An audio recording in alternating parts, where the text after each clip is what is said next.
The man never imagined that the white mage he had coldly kicked out of the party was actually the true core of the entire team. Every time they struggled against a monster, it was Jack in the back, single-handedly casting multiple buffs on the whole party. That allowed them to narrowly pull through again and again. But John naively credited all their success to his own strength, completely overlooking Jack's role. What he didn't know was that Jack's skills had been personally trained by an S-rank adventurer. However, because that person was the world's strongest mage, Jack had always mistakenly believed his own abilities were barely passable. 10 years ago, the previous hero, in order to undo the massive casualties caused by the Demon King's self-destruction, used a forbidden spell at the cost of his own life to resurrect everyone the Demon King had killed, including Jack and his master. With no one else to rely on, Jack was taken in by the party's mage, who became his master and began teaching him everything he knew. Jack's magical talent was extraordinary. He learned his first spell in just a day. Normally, any other teacher would have praised him lavishly, but Jack's master had his own unique teaching philosophy. He didn't want Jack to grow complacent and slack off, so whenever Jack made progress in magic, his master would lightly demonstrate his true power, making Jack understand that there was always someone greater.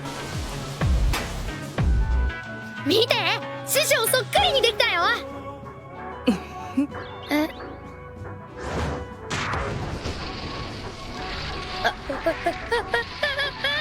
まだまだ甘い。実力不足。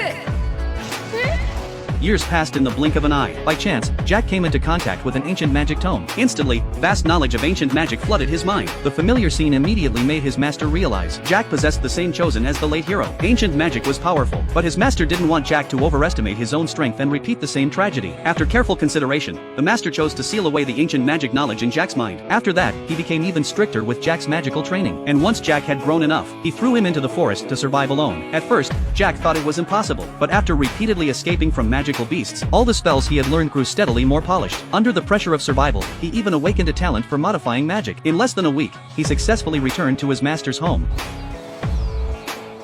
Okay. After this experience, Jack was already a fully capable white mage in his master's eyes. In the days that followed, his master devoted his energy to researching new spells, and Jack, of course, was often pulled into all-night research sessions. But for Jack, who had just reached adulthood, such a life felt too monotonous. So one night, he wrote a farewell letter. He wanted to go to the city and see the other side of the world for himself. Though reluctant, his master understood it was time to let Jack venture out on his own. And so, by chance, Jack joined the party John had formed. Since it was his first time cooperating with others in real combat, Jack gave his all to support everyone during battles. Instantly, his teammates' strength surged, and they quickly crushed monsters that had given them trouble before. As the party leader, John became the town's most popular hero overnight. Countless people saw him as the strongest candidate for the next hero. The flood of praise and rewards quickly made John lose himself. When dividing the bounty, he gave Jack only the minimum share. After all, in his eyes, Jack was just a dispensable rookie adventurer. The fact that Jack could even tag along and share the glory was something to be grateful for. But how could he know that Jack's contribution actually far surpassed everyone else's in the party? Jack continued faithfully supporting the party for a while. As long as he was there, every mission John took would be completed smoothly. Before they knew it, John's party had become famous throughout the kingdom. This made John even more arrogant. He even abandoned basic daily training, indulging only in the pleasures of wine and women. Then one day, they encountered the strongest stone golem they had ever faced. Jack realized that using their usual tactics would lead to disaster. So for the first time, he actively directed his teammates to coordinate with him during battle. Although they quickly dealt with the being controlling the golem, the uncontrolled golem went berserk. Jack promptly cast a speed boost spell on himself and rescued John just before the golem's attack landed. But John showed no gratitude. Instead, he angrily scolded Jack for getting in the way. Coincidentally, the golem also ran out of magical energy at that moment, allowing John to slice it into rubble. After this incident, John kicked Jack out of the party, using the excuse that Jack wasn't strong enough. He even mocked Jack to his face, calling him a coward who hid behind the party. Hearing this, Jack left without a word. For the next 3 days, Jack searched for a new party, but every other party already had a white mage. Just as he was at a loss, a girl at the reception desk was looking for a white mage. The receptionist had been wondering where to find one when she happened to see Jack walking toward her.